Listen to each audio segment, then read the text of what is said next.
देखिए इसका एक नाम महाराष्ट्र भी है। और महाराष्ट्र में प्रवेश करने के पूर्व सुखदेव गोस्वामी संकेत करते हैं, भगवानापि तारात्रि शरदोत्फुल्ल मल्लिका वीक्षरन्तुं मनश्चक्रे योगमायामुपाश्रिता।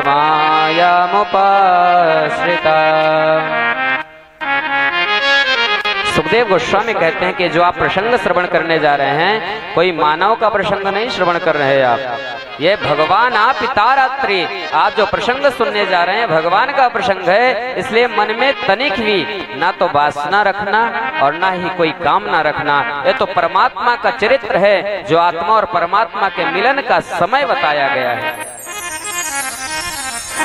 भगवान आप तारात्रि शरदोत्फुल्ल मल्लिका वीक्षरन्तुं मनश्चक्रे योगमायामुपाश्रिता।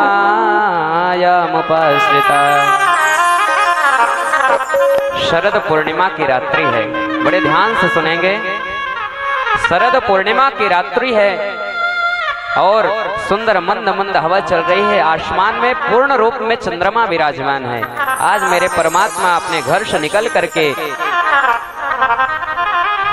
निधि वन पहुंच गए और 8 जगह से अपने अंगों को टेढ़ा करके परमात्मा सुंदर बांसुरी का निनाद करते हैं। इतनी सुंदर बांसुरी का निनाद करते हैं कि जो गोपिकाएं थी, जो परमात्मा की अनुचरियां थी, उन सब ने सुना उस श्री राम सुंदर सुना उस शब्द को। और जब सुनी उन गोपियों ने सुंदर उस बंसी के निनाद को, तो बंसी के स्वर से एक शब्द निकला, कामराज बीज मंत्र ओम क्लिंग। जिनको भी लक्ष्मी प्राप्ति करना है वो इस मंत्र को स्मरण कर ले, ओम क्लिंग।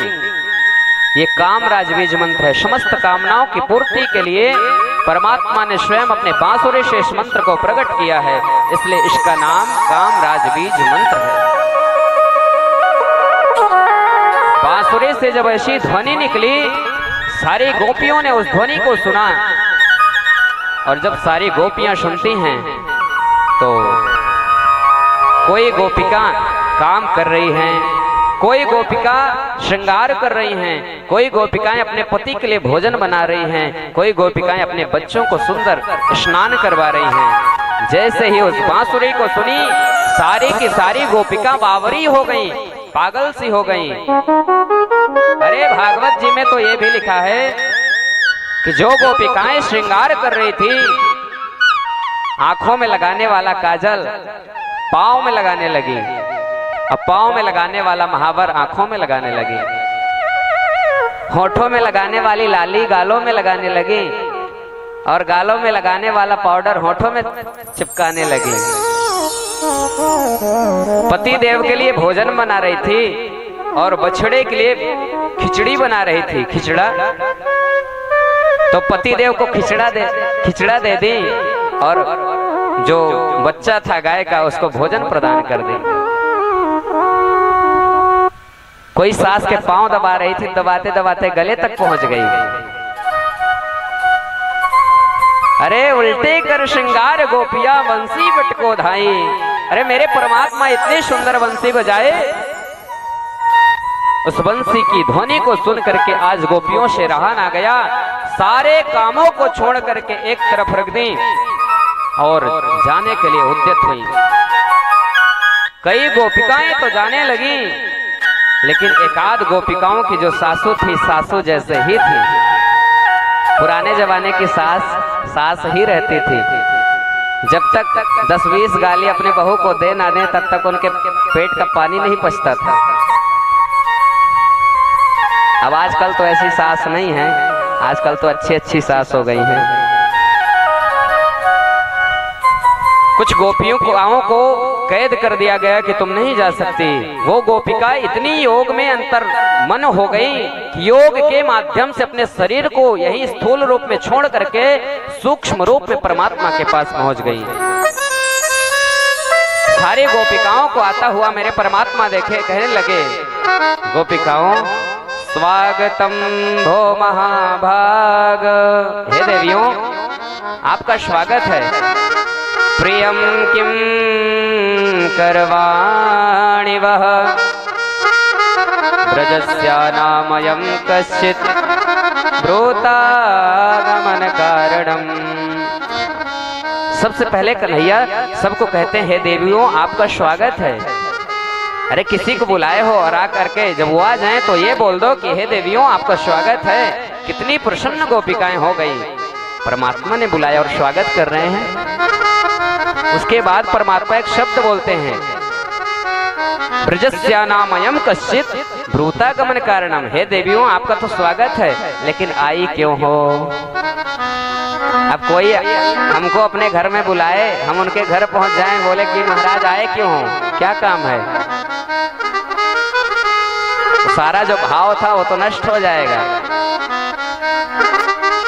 अब तो जो गोपिकाएं थी वो नीचे की तरफ मुखमंडल को करके अपने पांव के नाखून से धरती को कुरेदने लगी।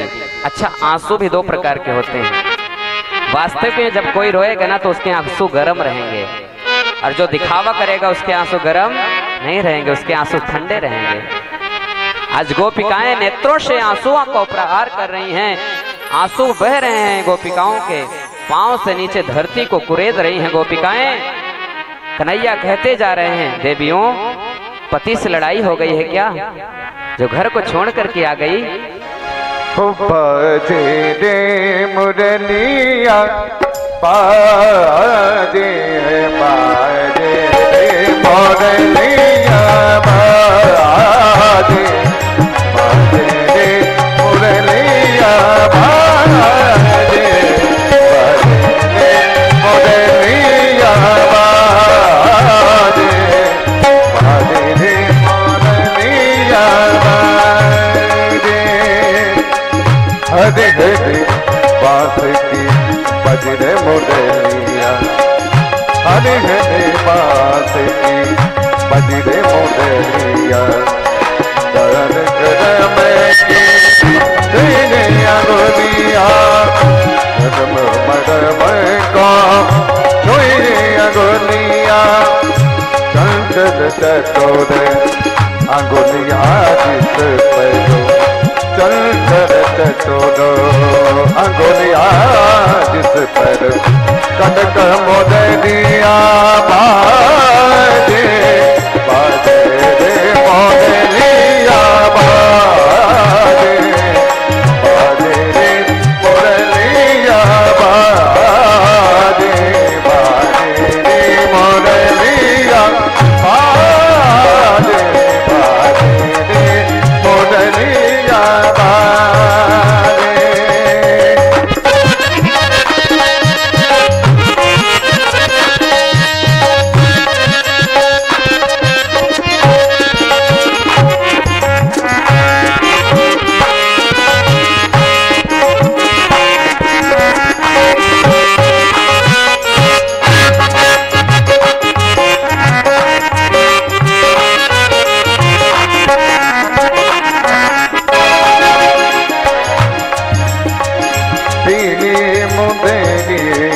अंगुली श्यामा पीली मुंदरी अंगुली श्यामा, सुंदरी पैर राधा काना, मुंदरी पैर राधा काना।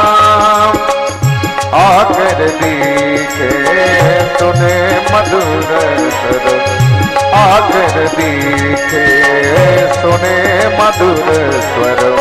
राधा मोरी लाजे बाजे मोरलिया बाजे बाजे मोरलिया बाजे बाजे मोरलिया बाजे बाजे मोरलिया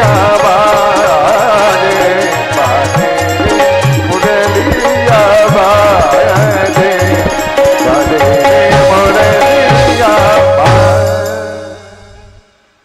परमात्मा की वंशी की ध्वनि को सुन करके सारी गोपिकाएं जब पहुंची, परमात्मा स्वागत किए। और जब परमात्मा स्वागत किए उन देवियों का, तो सारी गोपिकाएं तो प्रसन्न हुई, लेकिन जैसे ही परमात्मा ने कहा ब्रजस्यानामयम कश्चित ब्रूता गमन कारणम, हे देवियों आपका आगमन क्यों हुआ है, और परमात्मा ने निर्णय भी कर लिया, अच्छा घर में पति देव से लड़ाई हुई होगी ना, तो आप लोग घर से निकल आई हो। अच्छा, हो सकता है कि शरद पूर्णिमा का चंद्रमा है, शरद पूर्णिमा के चंद्रमा के दर्शन करने के लिए आई हो। अरे ऐसा नहीं करना चाहिए। सज्जन घर की स्त्रियां कभी रात्रि में बाहर घूमने टहलने के लिए नहीं जाती। परमात्मा जब बहुत कह लिए तो एक उसमें से बहुत तेज सखी थी राधा रानी की, नाम था ललिता। उन्होंने कहा कन्हैया आपने तो कह डाला, अब हमारी भी सुनोगे, आपने तो कह दिया, अब हम उत्तर दें, आप श्रवण करोगे क्या? कन्हैया कहते हैं बिल्कुल कहो कहो, किसने रोका है तुम्हें कहने से? गोपिका कहती हैं कन्हैया एक छोटी सी कहानी सुनाती हैं, उसका उत्तर आप देना। भगवान बोले सुनाओ।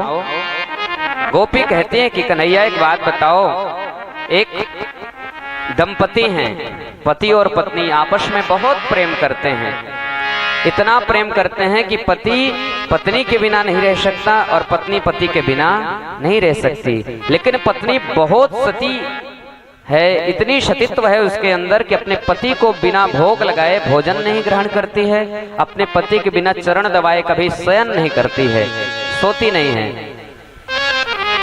अब एक दिन उन पति देवता को जाना था कहाँ, परदेश। किस लिए?